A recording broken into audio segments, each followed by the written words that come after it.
I'm Angelica Foster, 32, and I built a media company from the ground up, no shortcuts, no handouts.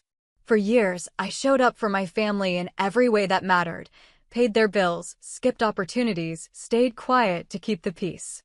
But when my own mother called me the deadbeat of the family at my sister's wedding, I made a choice that changed everything. Ever been dismissed by the people you sacrificed the most for? Drop your story in the comments, you're not alone.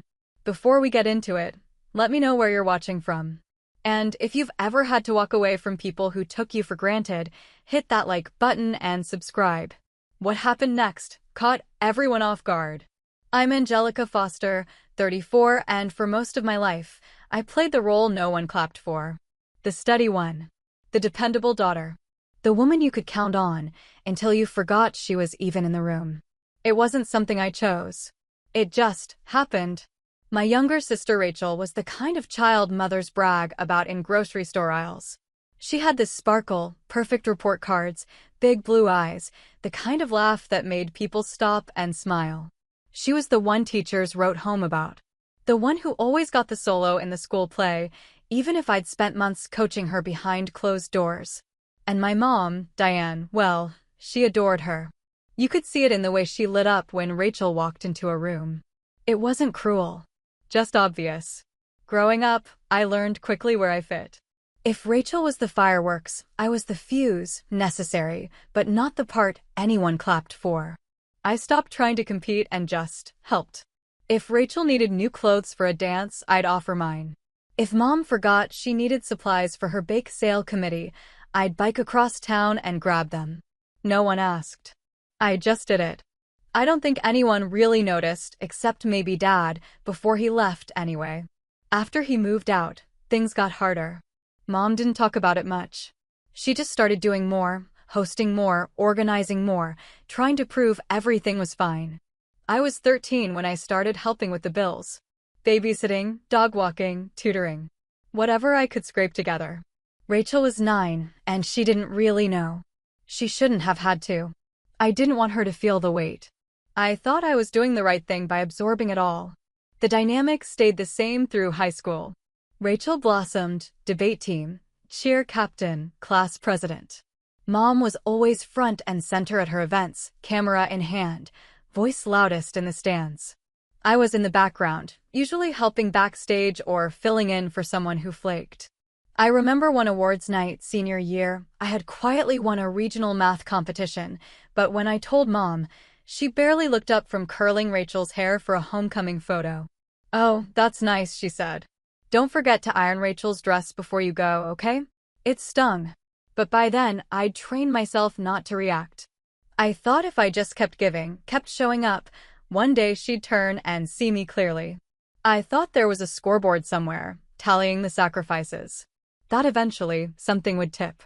College came. I got into a solid in-state school with a partial scholarship. Rachel got accepted to a private university in California, expensive, elite, and completely out of reach financially. Or so I thought. I was working part-time at a local diner the summer before my first semester, saving up for books and housing, when I overheard Mom on the phone, promising the deposit for Rachel's dorm and asking about payment plans for tuition. That was the first time it really hit me. There was no money left for me because it had already been earmarked for her. I didn't say anything. I just went back to wiping down menus and pretending I hadn't heard. A week later, Mom asked if I'd mind helping cover the cost of Rachel's plane ticket, just to ease the burden. I said yes. I always said yes. I lived at home through college, commuting 2 hours a day between classes and shifts at the diner. I graduated with honors and 3 internships under my belt. Rachel changed majors twice, then landed an internship in New York through one of Mom's college friends. When she got the offer, Mom threw a backyard send-off with catered food and fairy lights strung across the trees. For my graduation, we had takeout and a grocery store cake. I told myself it didn't matter, that I wasn't doing it for applause. When Mom's boutique closed during the recession, I stepped in again. She was behind on rent, and the bills were piling up. I dipped into my emergency savings, the money I was planning to use to move out, and wrote the checks quietly. Rachel was in grad school by then. I never told her what was going on. I didn't want her to worry. The same pattern followed into adulthood. I worked in corporate logistics. Not glamorous, but steady. Rachel bounced between cities and creative gigs, PR, fashion, freelance writing. Every time she hit a rough patch, Mom would call me. Can you help cover Rachel's insurance this month? Her lease fell through. Can she stay with you for a bit? It's just until she's back on her feet. So she moved in. Twice. Both times, I cleared the second bedroom, stocked the fridge with almond milk, gave her the nicer bathroom. I never asked for rent. I thought maybe this time, she'd see me differently. Maybe Mom would too. But they didn't. They never really did. When Mom had her surgery 3 years ago, knee replacement, long overdue, I took 3 weeks off work to stay with her. I handled her appointments, her meds, the bills, her physical therapy. Rachel flew in for the weekend, posted a few filtered selfies of them with smoothies and flowers, then flew back out. People left comments like, "Such a devoted daughter." I liked them anyway. Sometimes I wonder what would have happened if I had pushed back more. If I had demanded recognition, or refused to help, or even just said no once in a while. But at the time, saying no felt like abandoning the only thing tethering me to my family. I wasn't the favorite. I wasn't even visible most days. But at least I was useful. That counted for something. Or so I thought. I didn't know then how far it would go. How one day, that same mother, the one I covered for, paid for, cared for, would stand at a microphone in front of 150 people and casually erase me with a single sentence. I didn't know yet how deep the cut could go. But I would. And when it came, it wouldn't be loud or dramatic. It would be simple. Offhand. Something that passed most people by. Except this time, the world would see it too. And this time, I wouldn't just disappear. When I left my job at the logistics firm, I didn't expect a parade. But I also didn't expect silence. Not the heavy, strained kind, just the kind where no one even pretends to care. I had spent 6 years at the same company, worked my way up from assistant project coordinator to team lead. It wasn't a dream job, but it was stable, well-paying, and predictable. Which was exactly the problem.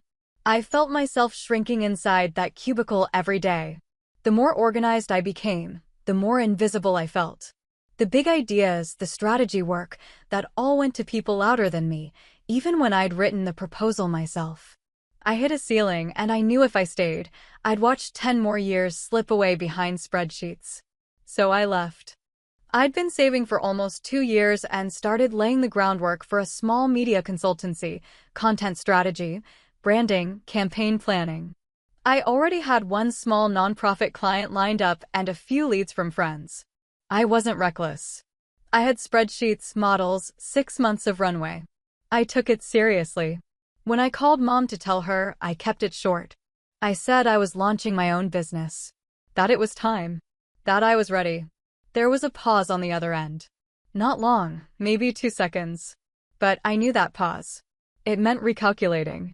"Are you sure that's a good idea?" she said, in that tone that sounded supportive if you didn't know better. "I mean, with the economy. What happens if it doesn't work out?" "I've been planning this for a while," I said. "It's not like I just woke up and quit." "I'm just saying," she added, "you don't want to end up, well, depending on us." I laughed, but it came out sharper than I intended. "I've never depended on you." She didn't respond. We didn't talk again for a few weeks after that. I tried not to take it personally. I poured myself into the business, late nights refining pitch decks, building my website, juggling client calls from my living room. It was exhausting but exhilarating.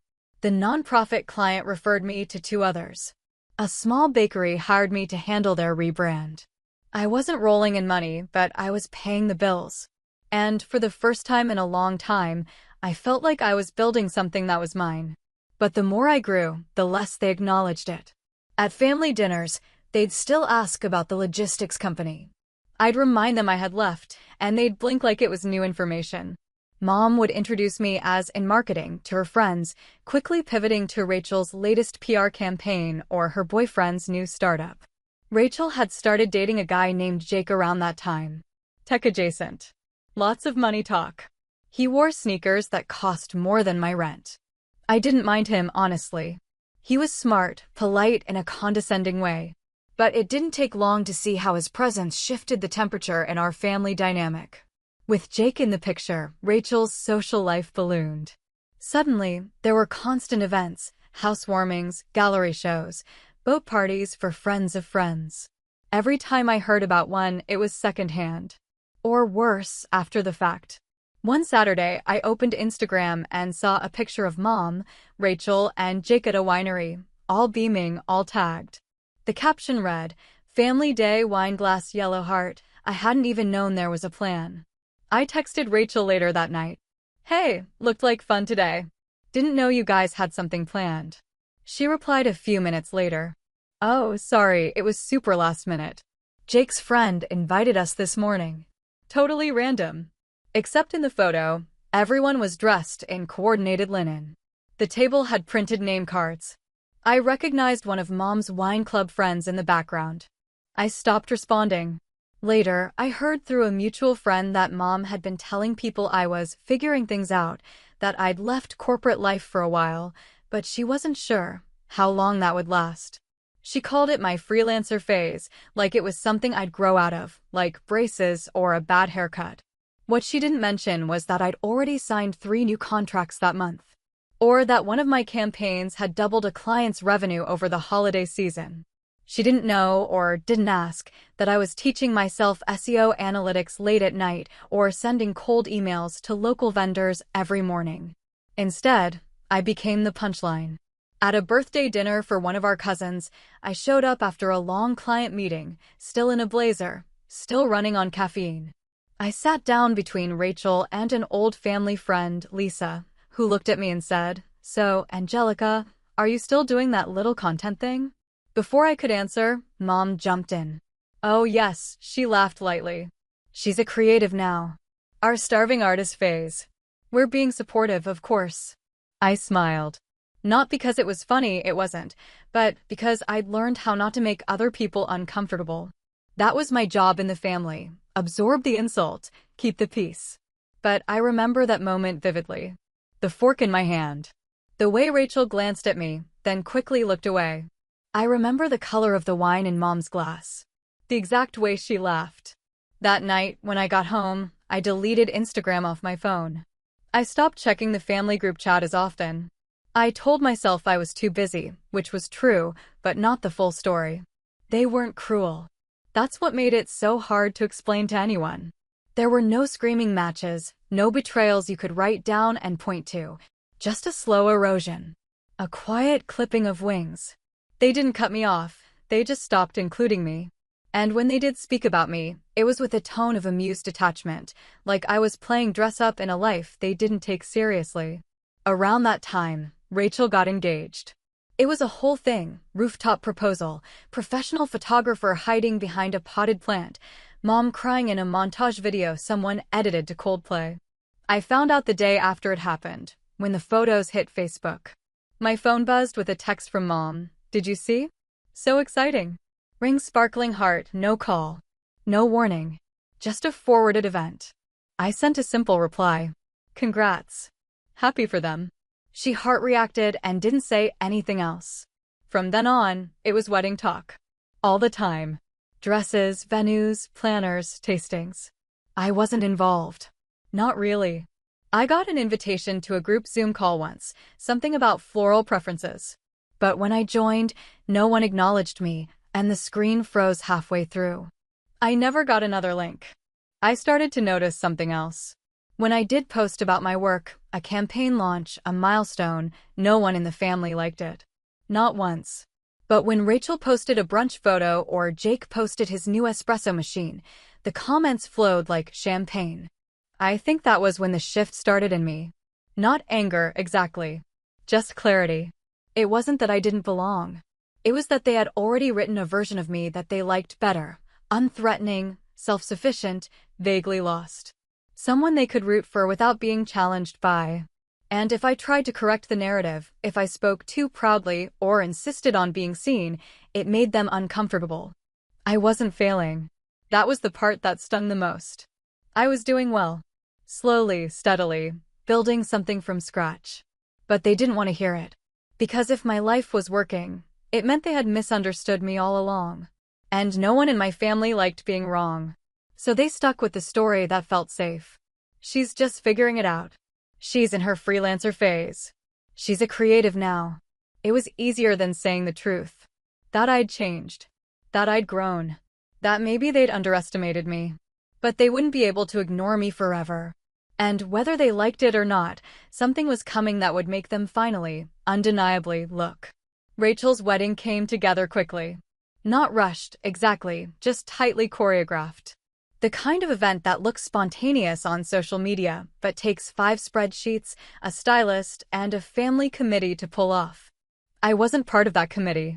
I found out the wedding date through a group text. No direct message, no call. Just a mass update sent out the morning they booked the venue. Save the date. Can't wait to celebrate with everyone clinking glasses ringed up. I replied with a thumbs up emoji and nothing else. A week later, I got the official invitation in the mail. It was addressed to Ms. Angelica Foster, no handwritten note, no +1 line. Just embossed cardstock and curated formality. It wasn't a surprise, really. I already knew I wasn't in the bridal party. That had been made clear early on when Rachel tagged her bridesmaids in its "Say Yes to the Dress" post. All 5 women were in coordinated champagne robes, holding matching glasses of Prosecco. One of them used to be my friend. I didn't recognize the others. A few days later, I called Mom. Not to ask why I wasn't included, I already knew better, but to check if she needed anything. She answered on speakerphone, voice tight with multitasking. "Oh, hi, honey. Everything's just a bit crazy right now. I've got 3 vendors on hold and Rachel's having a meltdown about the chair sashes. Let me know if you want help," I offered. "I can call around, handle logistics. Or errands if you need anything local." There was a pause. "You've got your hands full with your company. I can make time." "Well," she exhaled. "I guess if you're not too busy." Then she asked if I could contribute toward the DJ deposit. Rachel really had her heart set on this guy. He's expensive, but the energy he brings to a room is worth it. I wired the money that night, enough to cover half the cost. She asked if I minded doing it anonymously. "It's just easier that way," she said. "You know how it is with family politics." I didn't push back. As the wedding approached, I kept waiting for some kind of inclusion. Not in the spotlight, just at the edge. A planning lunch, a dress fitting, maybe a rehearsal dinner invitation. None came. I found out later that even my second cousins were invited to that dinner. But not me. When I brought it up casually, Mom brushed it off. "You've been so busy," she said. "We didn't want to obligate you." I didn't argue.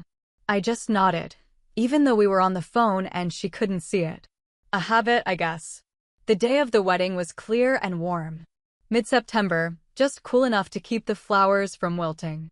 The ceremony was held at a vineyard about 40 minutes outside the city, elegant, understated, the kind of place with chandeliers in the tasting room and white wooden chairs lined up like piano keys on the lawn. I drove myself. Parked at the far end of the lot. I wore a simple navy dress, one I'd bought on sale months earlier, but never had a reason to wear. I brought a gift, hand-wrapped, thoughtful, something they'd never thank me for. Inside, everything glowed. Pale pink florals, gold accents, flickering candles floating in glass cylinders. Rachel looked stunning. She always did. Her dress was sleek and modern, her hair curled into soft waves, her makeup flawless. She looked like she'd stepped out of a bridal magazine. I stood near the back during the ceremony. I don't think Rachel saw me. I'm not sure if Mom did either, though she walked past me twice without acknowledgement. The vows were short. Beautiful, even. Jay cried. Rachel didn't. She smiled the whole time. Cocktail hour was held on the lawn. Servers moved through the crowd with trays of wine and hors d'oeuvres. People laughed, took pictures, toasted early. I stayed off to the side, near a low stone wall that edged the property. Just far enough not to intrude, but close enough to be seen, if anyone was looking. No one was. About halfway through the hour, I heard Mom's voice. Clear and bright, the way it gets when she's in her element. She was standing with a group of Rachel's college friends, all tanned, laughing, holding stemless wine glasses like accessories. I wasn't trying to listen. I was maybe 10 feet away, facing the opposite direction, staring out toward the vineyard rows. Then I heard her say it. "Oh, don't mind her," she laughed. "She's just the deadbeat of the family." It was so casual, like a throwaway joke. Light-hearted. Almost affectionate if you didn't understand the history behind it. The way she said it made it sound like I was harmless. Like a lovable disappointment. The conversation kept going. A few polite chuckles. Someone said, "Oh, stop, Diane," like it was all in good fun. But then one of the women glanced over at me. Her face changed when she realized I had heard. That fleeting flicker of pity, the kind people try to cover with a smile. I didn't move. I didn't react. I just stood there, wine glass still in my hand, staring out at the vineyard. My ears rang. My body felt hot, then cold, then hot again. Deadbeat. After everything. After the bills I paid. After the rent I covered. After the nights I sat beside Mom's hospital bed while Rachel was posting throwback vacation pics from Miami. After the DJ. After the fact that I never once made it about me. That's what she called me. A deadbeat. It wasn't even the insult that hurt. It was the dismissiveness. Like I wasn't just unimportant, I was a punchline. Something to explain away while the real family celebrated around me. I left before the dancing started. Slipped out while most people were still on their second glass of rose. I didn't say goodbye. I didn't leave a note. I drove home with the radio off, my hands gripping the steering wheel tighter than necessary. That night, I lay in bed staring at the ceiling, trying to think of a time Mom had ever said anything proud about me. Not just to me, but about me to someone else. I couldn't think of a single instance. Not one. The next morning, I got a group text from Rachel. "Thank you all for making yesterday so magical, 2 hearts feeling so loved and grateful." I didn't respond. 2 hours later, I saw a new post on Mom's Facebook. A photo of the wedding party, all white and gold and smiles. The caption read, "A perfect day with our perfect girl. Couldn't be prouder of our Rachel, beautiful inside and out. She's everything a mother could hope for." I stared at that photo for a long time. Then I turned off my phone, closed my laptop, and opened a new document on my desktop. I didn't know it yet, but that moment, standing alone on the edge of that perfect vineyard, overhearing a sentence that was supposed to be harmless, was the beginning of something else. Not revenge. Not even anger. Just clarity. And a decision I wouldn't come back from. I left the wedding without saying a word to anyone. No polite wave to the bride and groom, no goodnight to the cousins, no last glance back. I walked across the gravel lot in those uncomfortable heels, climbed into my car, and shut the door. Then I just sat there. The engine stayed off. My hands rested on the steering wheel, but I wasn't ready to drive. Not yet. The music from the venue floated faintly through the closed windows, something upbeat and vaguely familiar, the kind of song that plays at every wedding, where everyone is supposed to dance and laugh like nothing's broken. I stared straight ahead. The vineyard rose blurred in the dusk light. And for the first time in a long time, I didn't feel like I had to hold it all together. I didn't cry. I didn't scream. I didn't even feel angry, not exactly. What I felt was harder to describe, something like grief, but flatter. Like the grief you feel after someone's been sick for a long time. Like you've already mourned the version you hoped for, and what's left is just the confirmation. I stayed parked there until the lot lights flickered on, casting everything in a pale yellow glow. Then I drove home in silence, dropped the gift off on Rachel's porch at 11:30 p.m., and didn't look back. I didn't talk to anyone about it at first. I told myself it wasn't worth explaining. That it would sound small, taken out of context, one sentence, overheard, brushed off. But it wasn't just the words. It was the truth underneath them. The ease with which they were said. The comfort Mom had, laughing like I was just a long-standing family joke. A few days passed before I said anything out loud. I met up with Maya, my best friend, for coffee, the kind of meeting we used to schedule once a month, but had let slide because we were both busy. She asked how the wedding was, and I surprised myself by answering honestly. I left early. She looked up from her latte. Why? I hesitated. Mom called me a deadbeat. To one of Rachel's friends. I heard her say it. Like it was nothing. Maya didn't say anything for a moment. She just blinked, her lips slightly parted like she was waiting for the punchline that never came. Then she set her cup down slowly and said, "You don't owe them your silence anymore." That sentence hit harder than I expected. Because deep down, I had still been protecting them. Even after the dinners I wasn't invited to, the DJ payment I wasn't acknowledged for. The years of being useful but never visible.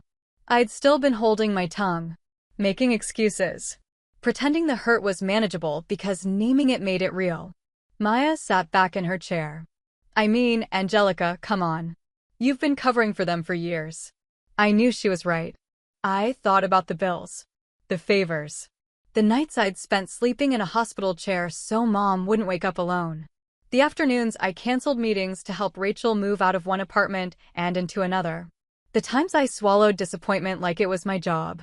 And for what? To be called a deadbeat at my sister's wedding? I went home that night and opened an old notebook. Not the kind I used for client strategy, but the kind I kept tucked away in the back of my closet, the one I used when I needed to untangle my thoughts without anyone else watching. I started writing everything down. Not just what happened at the wedding, but the whole pattern. I listed every time I'd paid for something they forgot, every holiday I spent alone because I was too far or too busy or probably didn't want the fuss. Every time Mom had praised Rachel's career while pretending not to remember what I did for a living. By the time I finished writing, the page was full. The ink had bled in a few places where I hadn't realized I was pressing so hard. My hand cramped. My chest hurt. But something had loosened too. I reread it all once. Then I turned the page and started a new list. One for me. Things I'd built. Clients who'd renewed their contracts because they trusted me. Projects that succeeded because of my strategy. People who referred me because they'd seen what I could do. Friends who showed up when I needed them. Things I'd accomplished without applause. The next morning, I opened my business email and filed for an LLC conversion. I'd been operating as a sole proprietor for too long. Part of me had been hesitant to formalize it, as if calling it a company might make someone laugh. But I wasn't waiting for permission anymore. I also updated my website, finally adding a section I'd been avoiding: testimonials. I reached out to clients and asked for honest feedback. Within 24 hours, 3 of them responded with notes that made me pause. Angelica is the reason our entire rebrand succeeded. She understood our mission better than we did. I've never worked with someone more quietly brilliant. Quietly brilliant. That one stayed with me. Not because I needed someone to call me brilliant, but because it reminded me that just because I didn't broadcast every success didn't mean they didn't exist. Meanwhile, my family stayed quiet. No follow-up from Rachel. No thank you for the gift. No check-in from Mom. I expected that. They were probably wrapped up in honeymoon logistics or post-wedding photo edits. Or maybe they were pretending I'd never been there at all. I didn't chase it. Instead, I spent time with people who saw me. Maya and I started meeting every Thursday for co-working sessions. A former client connected me with a women-led startup that needed help with digital strategy. I signed a 6-month contract that covered nearly half my year's income goal. The more I invested in my work and in myself, the more I realized how little I missed their approval. There were moments, though. Quiet ones. Like when I saw Rachel post a family photo with a caption that read, "Couldn't ask for a better support system, 2 hearts," and my name wasn't tagged. Or when Mom shared a memory from a past Christmas, writing, "Love our little family, always there for each other," even though that year I had been home alone with takeout and a headache because they'd forgotten to send me the address for dinner. Those moments stung. Not because I wanted to be part of their version of family anymore, but because it reminded me how easily I had been written out of it. I told Maya about it once, when we were walking back from lunch. It's like they've built this glass wall between us. I can see them. They can see me. But I'm not allowed inside. And if I tap too loudly on the glass, I'm the problem. She nodded. Yeah. And meanwhile, you're the one who built half that house. That metaphor stuck with me for days. Because it was true. I had spent so long trying to earn a seat at a table that I helped set, only to realize the chairs were reserved for people who never brought anything. That realization changed something in me. Quietly at first. But it grew. Like roots, slow and invisible, until one day the foundation cracks and the house starts to shift. I wasn't angry anymore. Not in the way I had been that night in the parking lot. What I felt now was steadier. Clearer. I was done performing for an audience that kept me behind the curtain. And next time they tried to ignore me, it wouldn't be so easy. I didn't confront them. No dramatic calls. No family sit-down. No long, emotional message outlining everything they'd done wrong. I was tired of trying to get people to hear me when they had no intention of listening. Instead, I got quiet. Not silent, just focused. I took all the energy I'd spent trying to earn their approval and redirected it into my work. Hard. I woke up earlier. Took on more projects. Said yes to challenges I might have hesitated over before.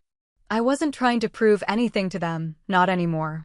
But I was trying to see what happened when I gave my full effort to something without apology. 2 months after the wedding, I landed a client I never expected. It started as a referral through a friend of a friend. A small civic organization that needed help developing digital content for a voter education campaign. They didn't have much of a budget, but they were scrappy and passionate, and I respected what they were trying to do. I agreed to a modest contract, mostly strategy and content planning, but the more I got involved, the more I realized something was off. The data didn't add up.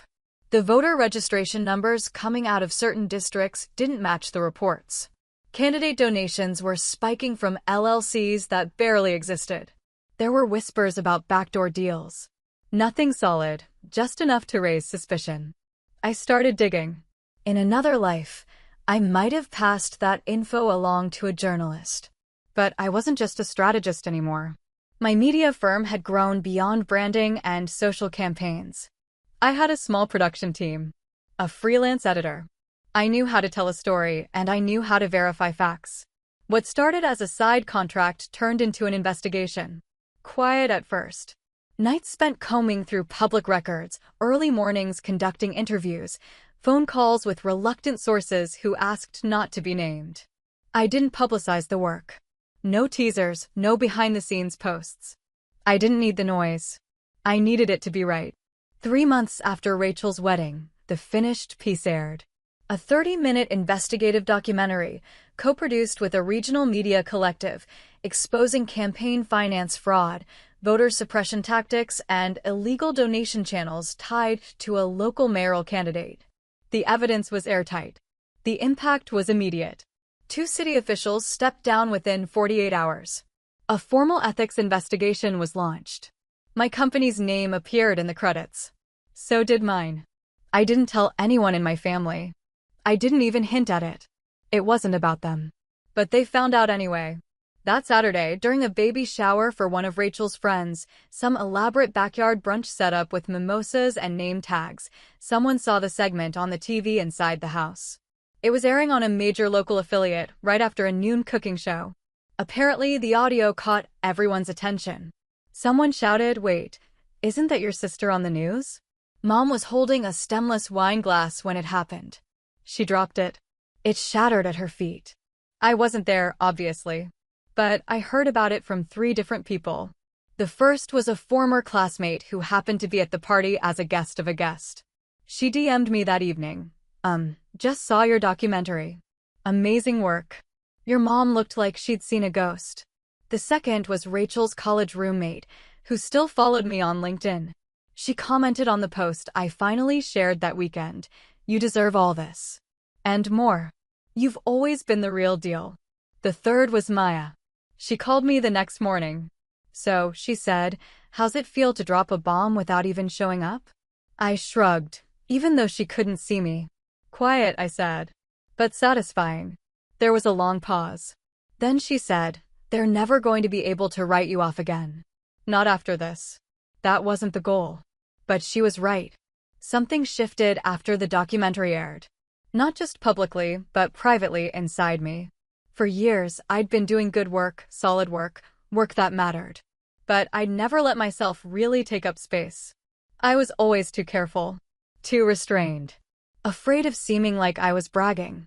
Afraid of making anyone uncomfortable with how hard I was trying. This time, I didn't shrink. I did interviews. Talked about the process.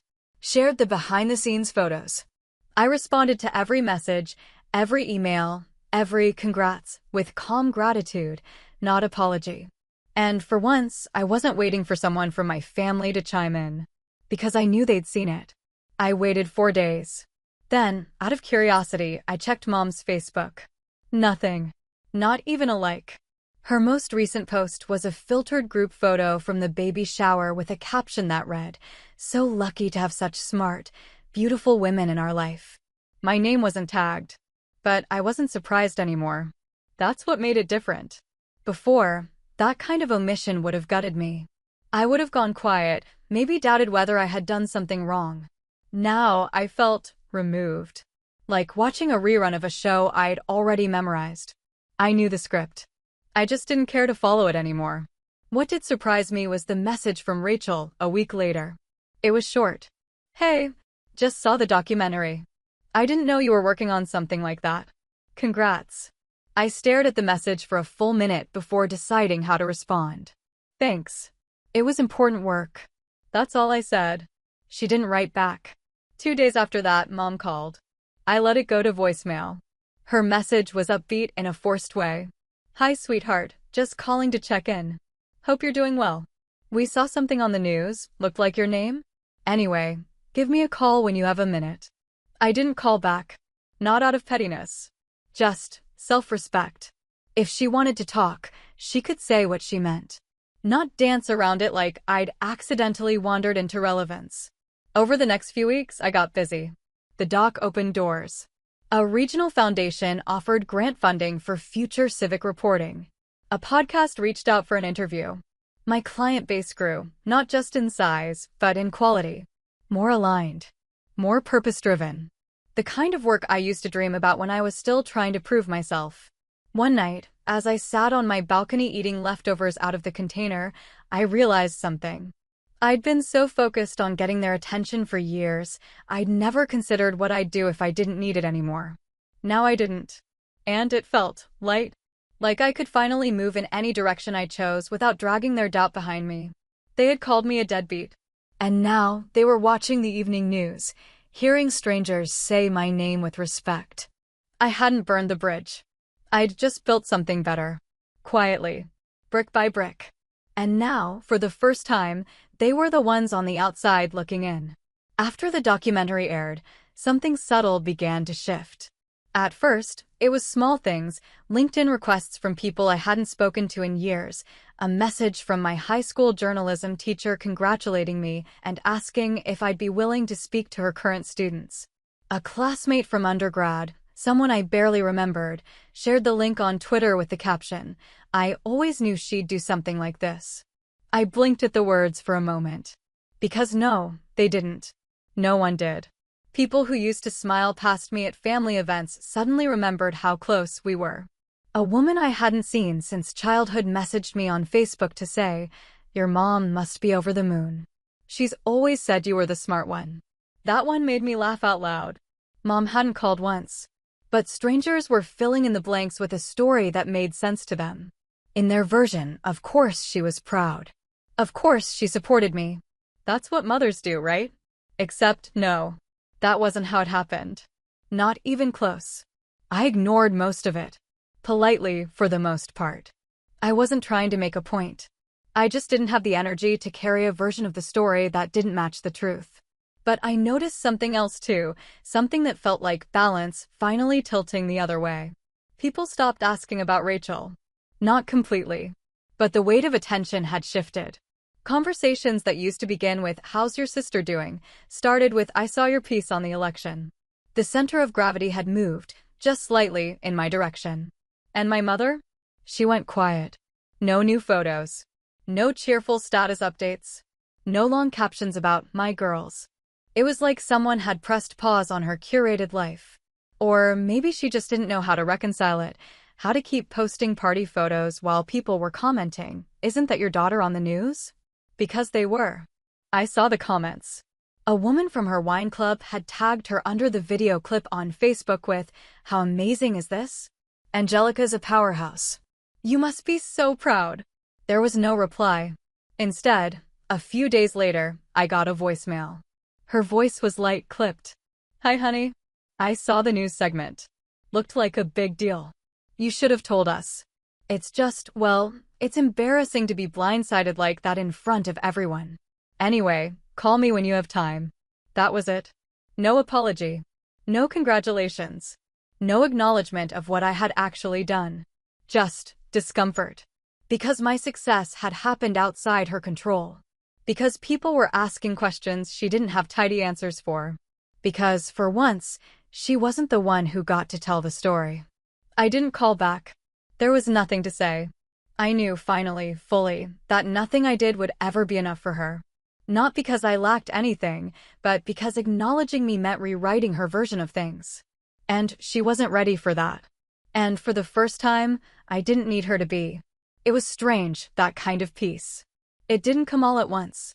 There were still moments when the old instincts flared, when I'd type out a message to her or Rachel, just to see how it felt, then delete it.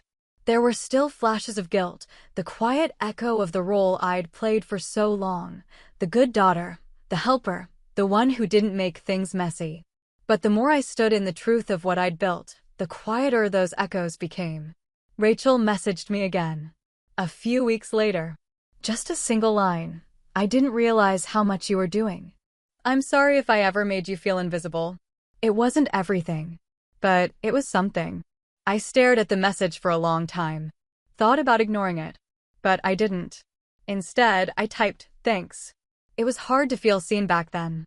But I'm okay now. She replied with a heart emoji. We didn't talk much after that. But it was the first message that hadn't felt performative. No obligation. No surface-level politeness. Just one sentence that acknowledged the truth, however late. I kept working. I kept building. The grant from the regional foundation came through. We launched a second documentary series, shorter segments this time, focused on community impact stories. I brought on another freelancer to help manage the schedule. My calendar filled quickly. Not with busy work, but with momentum. And with the growth came something unexpected. I started getting invitations to panels, events, even guest lectures. People wanted to hear from me, not just as a media strategist, but as someone who had navigated building something from the margins. Who'd carved out space where there wasn't supposed to be any. At one university event, during the Q&A, a student asked how I handled people who underestimated me. I paused before answering. I stopped waiting for them to see me, I said. And I started making things they couldn't ignore. The applause felt surreal. Afterward, one of the organizers walked up to me with a folder in hand. "We'd love to feature your story in our alumni magazine," she said. "Would you be open to an interview?" I smiled. "Sure." I knew what was coming next. She tilted her head. "Wait, you're related to Rachel Foster, right? I think she mentioned you once at an event a couple years ago." I nodded. "That's me." She blinked. "Wow.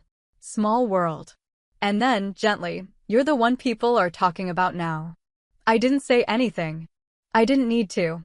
Back home, I updated the About section on my company website. For years, it had been vague, intentionally. No photo. Just a line about strategy and storytelling. But that night, I added a new paragraph. I wrote plainly, directly, about what we stood for. Why we told the stories we did. Why being underestimated had sharpened our focus, not dulled it. I put my photo next to it. No filters. No careful posing. Just me, sitting at my desk, looking like exactly who I was.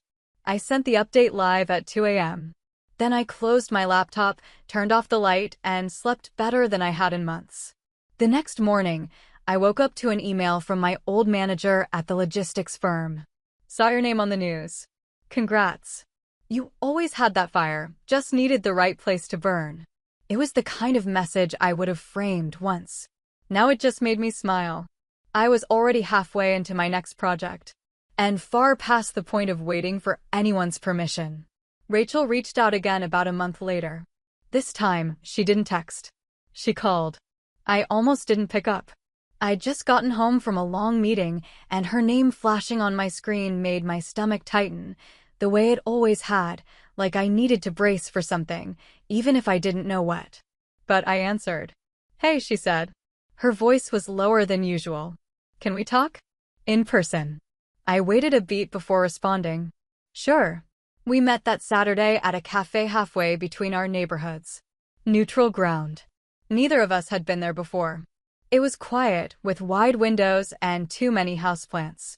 I got there first and chose a small table in the corner. She showed up 5 minutes later, coat half-buttoned, no makeup. That alone told me something had shifted. We hugged, briefly. It felt like habit more than affection. She sat down, ordered a black coffee, then stared at the menu like she needed something to do with her eyes. When she finally looked up, she said, "I don't know where to start." I didn't say anything. She sighed. "I think I believed what she told me about you because it was easier than asking questions." I didn't expect that. She went on. "It's not an excuse. I didn't realize how much I was benefiting from it.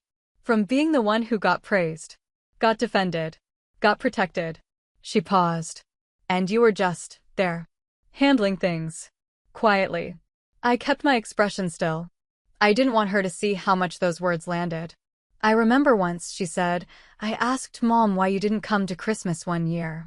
She said you were probably too busy or didn't like the cold." I didn't push back. "I never thought to ask you directly. I was waiting for the address," I said. She blinked. "What?" "That year. I didn't show up because no one sent me the address for dinner." Her face changed. Not dramatic, just the smallest flicker of something that looked like shame. "I'm sorry," she said. Quiet. Direct. I nodded. "Thank you."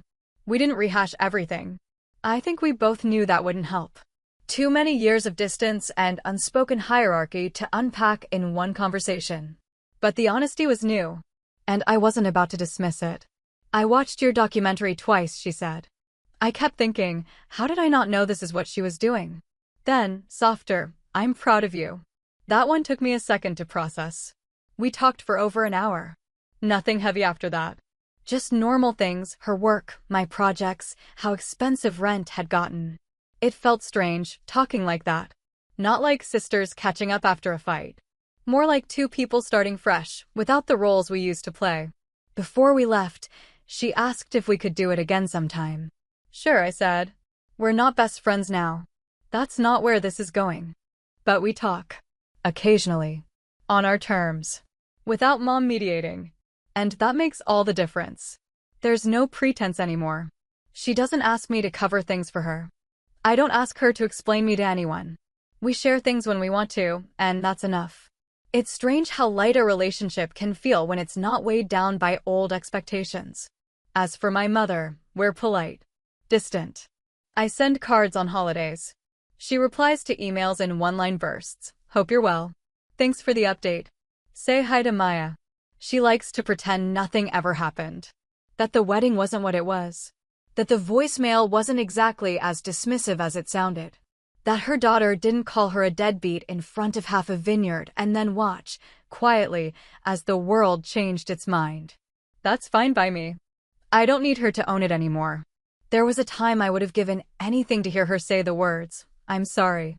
I was wrong." But now I realize it wouldn't change much. She's not built for accountability. She's built for image. And as long as she can maintain the surface, she'll keep doing what she's always done, smiling through it, controlling the narrative, editing the past to fit the present.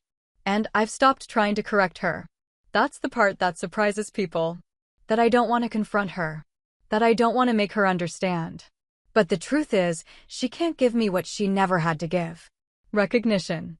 Grace. Fairness. Those weren't her currencies. She dealt in control, in appearances, in selective memory. And for years, I accepted those terms because I thought I didn't have a choice. Now I know better. Now I choose my own terms. I don't attend family events unless I want to. I don't chase invites. I don't ask for updates. If Rachel wants to see me, she calls. If Mom sends a group message, I skim it. I no longer measure my worth by how often I'm mentioned or included. It's quiet, this new life. But it's solid. The people I let close now, they know the whole story. Not the version mom curated, not the version that made everyone else comfortable. The real one. With all the tension and imbalance and quiet resilience it took to get here.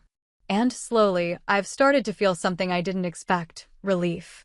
Not because everything's perfect, but because I no longer need it to be. I've stopped performing. I've stopped apologizing.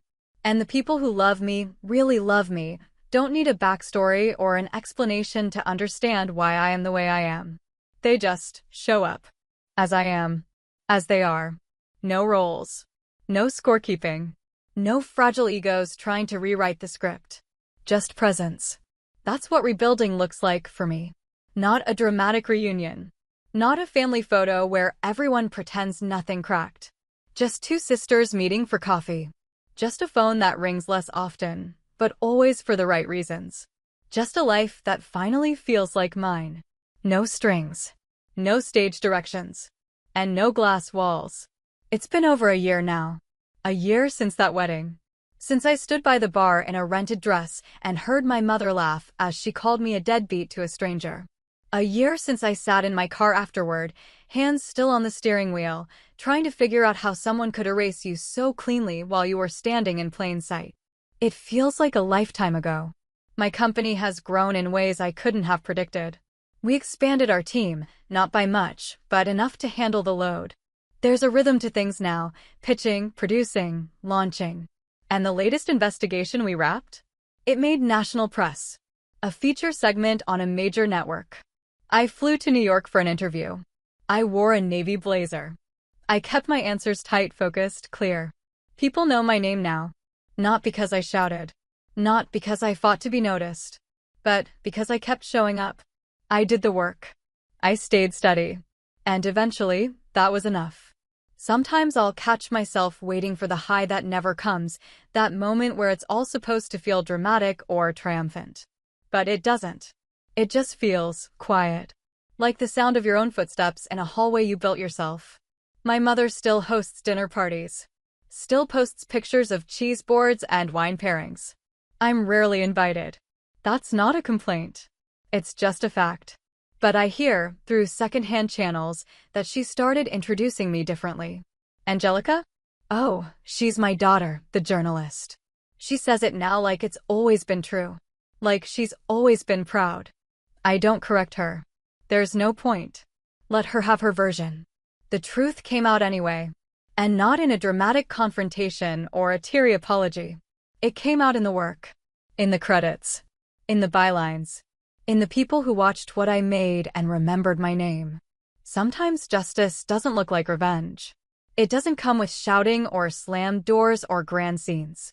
Sometimes justice looks like a quiet voiceover in a well-edited segment, your name fading in over a city skyline, while the people who dismissed you are forced to watch. I've learned to stop needing closure in the form of apology. Sometimes the absence of denial is its own kind of truth. Rachel and I still talk. Not often. Not deeply. But when we do, it's real. She sends me links to articles she thinks I'll like. I text her when I see a job posting that might suit her. We don't talk about mom. That's an unspoken rule we're both happy to keep. And mom? She's polite now. Controlled. There's a kind of caution in her tone when she reaches out, like she knows the balance has shifted, but doesn't quite know how to act. She sends me holiday cards, the generic kind, with pre-printed signatures and glitter that flakes off when you open the envelope. Sometimes she includes a note. Saw your piece. Very professional. Or, hope you're taking time for yourself. They read like postcards from a tourist passing through my life. I keep them in a drawer. Not out of sentiment. Just to remind myself that this happened. That she saw me, eventually, even if it was too late to matter. I don't invite her in. I don't send updates. I don't hope for change. But I'm not angry anymore. That's the part one never expected. That the anger would burn out and leave something cleaner behind. Not forgiveness, exactly. Just distance. Peace. I still think about the version of me that stood in that vineyard a year ago, clutching a drink and trying not to flinch. I wish I could tell her, hold steady. You don't need them to see you yet. You'll be seen. Because I am now. In the ways that matter. By my team, who trust my leadership. By my clients, who keep coming back. By the readers and viewers who follow the stories and write in with questions, with thanks, with their own truths. By Maya, who never let me shrink. By the people who knew me before and the ones who are just getting to know me now, not as someone's daughter, someone's sister, someone quiet and dependable in the background, but as me. That's what legacy looks like to me now. Not a nameplate or a family scrapbook or a chair at someone else's table. It looks like building something solid with your own hands. Brick by brick. Story by story. It looks like creating space for people who've been sidelined, not just to be included, but to lead. It looks like showing up in the credits and knowing you earned every second of screen time. And if someone watching recognizes your name, maybe even drops a wine glass when they do, that's fine. But that's not the point. The point is, I'm not invisible anymore. I don't need their applause. I built a life that doesn't require it. A career that doesn't depend on permission. A voice that's calm, clear, and mine. So no, I'm not the deadbeat. I'm the one they tried to ignore. And the one they couldn't. Thanks for listening. Have you ever been underestimated by your own family? Did you stay quiet, or decide to let your success speak for itself? Tell me your story in the comments. I read every one. And if you're on your own journey to reclaim your worth, don't forget to like, subscribe, and share this with someone who needs to hear it. Because sometimes, the best response isn't revenge, it's being impossible to ignore.